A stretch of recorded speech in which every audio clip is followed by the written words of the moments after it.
Hello and welcome back to Investment Vitals. At the onset, thank you very much for sharing my previous video.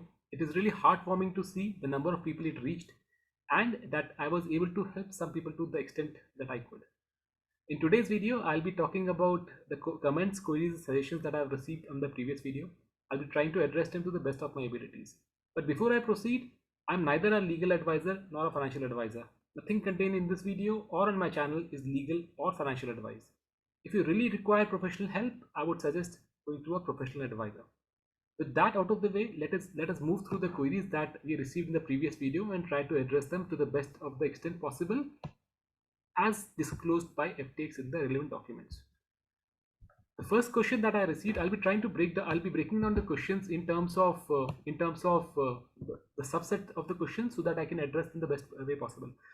The first part of the question was that comment that one of the comments I received. It says, "Hello dear, I would like to know if I register and claim at FTX Bahamas, will I have to choose where I receive the amount, whether through USA or Bahamas?" The basic question that has been asked is, do we have a choice on where do we want to get a proceeding done from?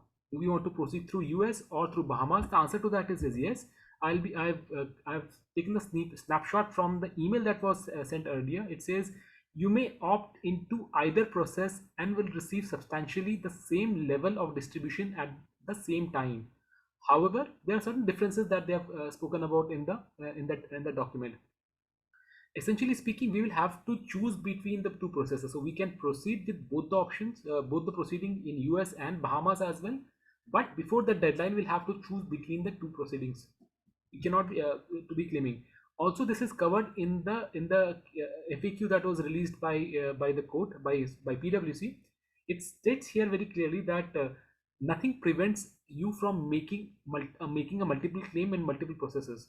However, creditors will be paid distribution from one of those processes with a procedure agreed for customer to elect which process they wish to follow. Essentially meaning thereby that we'll have to elect.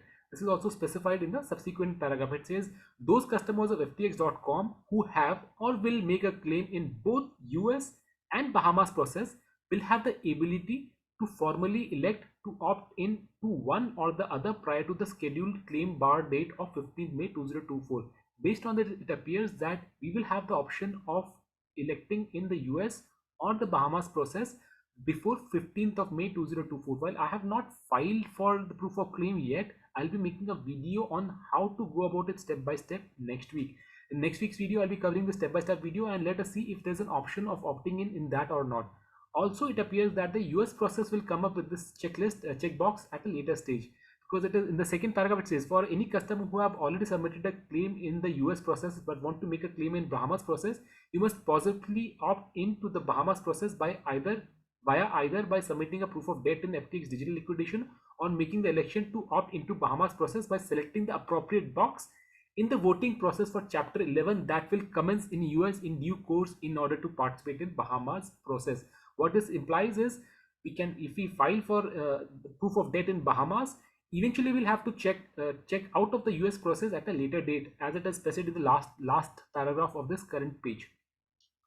To put it short again, we can file both the places, but we will have to before 15th of May choose between one of the two processes. Now the second question to the same comment was, and the second question, you again thank you for the compliment there, you who are well informed, doesn't this process in the courts of Bahamas tend to take longer than that of United States, and as a result you could lose the opportunity to receive payment in the US instead of Bahamas? Now this has also been addressed in two different sections. One is in the email that we received and also in the FAQs that was released separately. I'll be providing a link to the FAQs document also in the comment section at a later point of time for your references. Now what it says is, point number 7 of the email reads, you may opt into either process and will receive substantially the same level of distribution at the same time. Essentially speaking, both the courts are coordinating for the purpose so that claimants get the same amount received irrespective of their claim from Bahamas or from US. Also, it is important they say same at the same time. The courts are cognizant of this, that the legal proceeding of one legal proceeding should not be inferior to the second legal proceeding, and therefore it appears that both the courts are coordinating such that the time and the amount are not different. So as a result, a person who was claimed in US should not have benefit or a disadvantage of filing from US, and the same applies to a claimant from Bahamas. Based on this, it appears that you'll get the same amount at the same time irrespective of where you file from.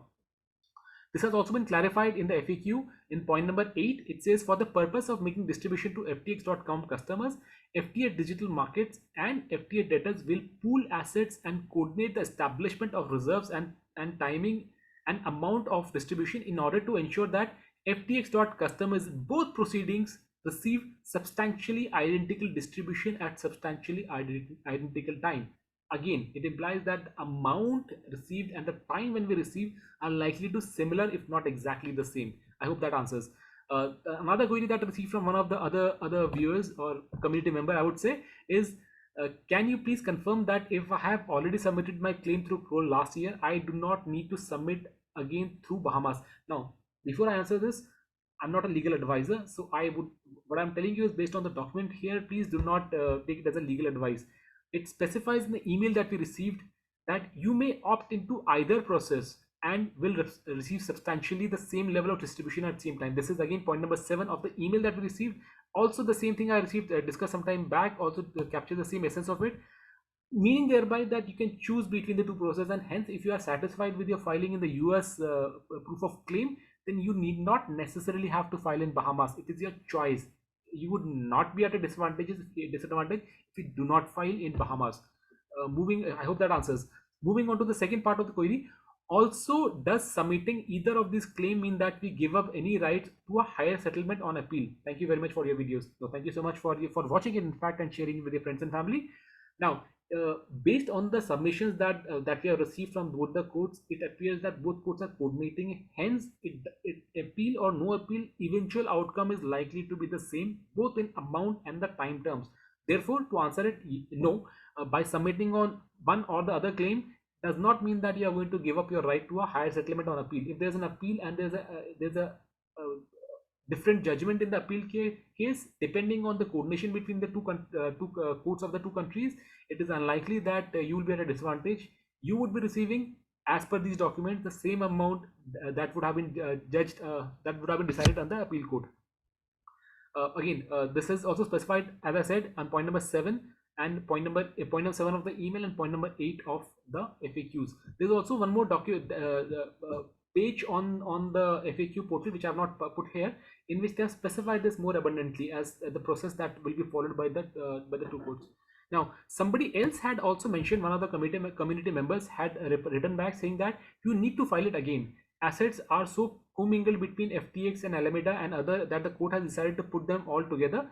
It is also written in an email or a link within the email. No, I would want to correct that. The emails are very clear. FAQ is also very clear. You need not have to file. You can choose between the two processes. If you are filed in US and if you are satisfied about the filing in US, you do not have to necessarily file in FTX Bahamas. That's what the documents released mentioned.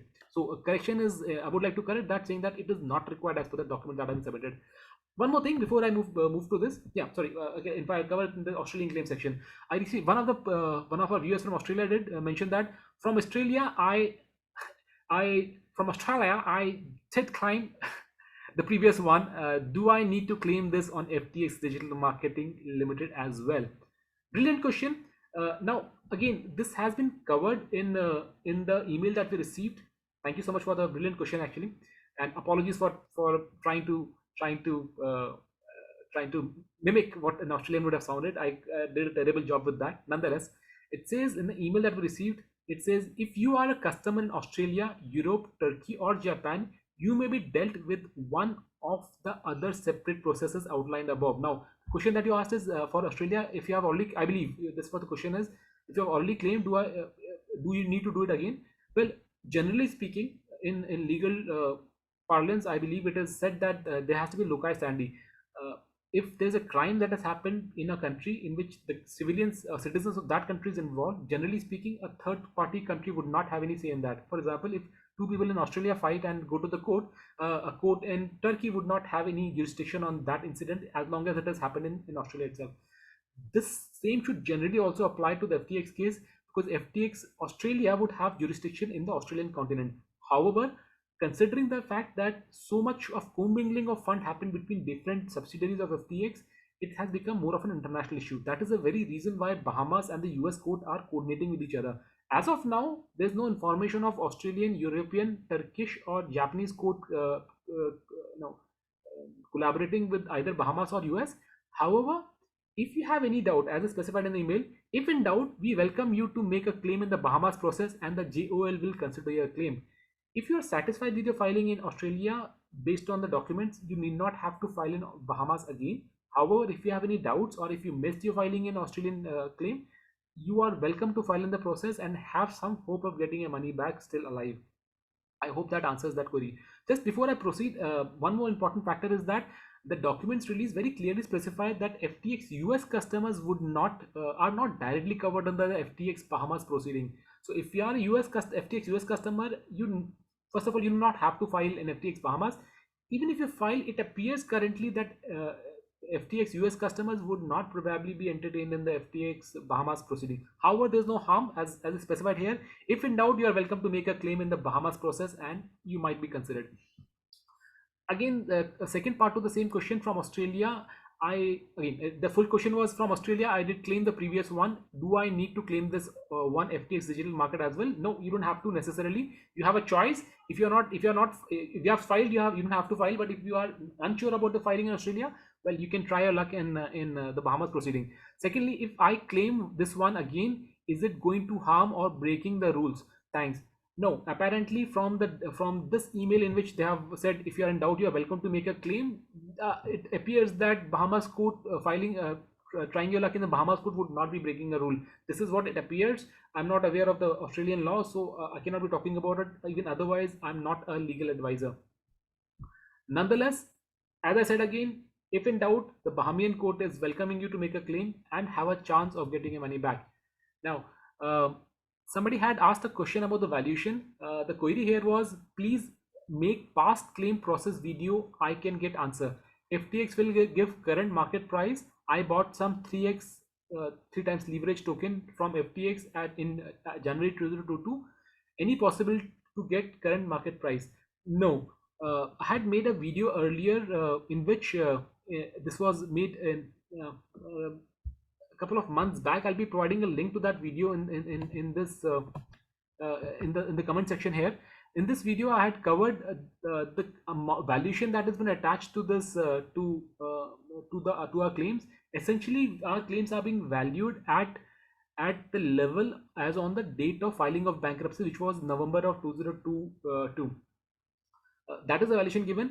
This video I'll be linking, as I'm saying, as I said, I'll be linking this video. Also, you can search for missed filing FTX proof of claim. In this video, I've explained how you can search your unique customer code, and using your unique customer code, you can identify the amount of value that the court has identified for your claim. I will be, again, as I said, I'll be linking this in the comment section for your reference. If you are unable to find it, please drop in a comment and I'll share it with you separately as well. I've also shared it in your previous query section as a reply to that. If you have any difficulties, please let me know in the comment section and I'll get back to you on this one. The next question, again, this is not a question, this is more of a suggestion. It says, will be nice if you have a short version and summary. Yes, I completely understand. I can see my videos go really long. The last video was half an hour. I am sure that we are all pressed for time. I've tried to keep this one a little shorter. Also, I've taken this cue, and last time around I made one short, that is YouTube short. I would try to make, if time permits, I will try to make shorts of these questions separately so that you can refer to that at leisure in a lesser amount of time consumed. I hope that would be useful for you. As I said, I'll be making shorts for this, but I would still suggest that you go through the full video, because there would be some queries that might not have occurred to you at this stage, but would have occurred to some other viewer, and that could help us all collectively. If you have any further queries, do drop in so that I can also learn along with you as we go ahead. As I mentioned some time back, I will be making the step-by-step process video of how to file your FTX proof of debt for the Bahamas court. The step-by-step video for FTX debtor case for Bahamas court coming in the next 7 days or so. I have some queries that I need to be addressed before I make that video, so that we move more smoothly in the process.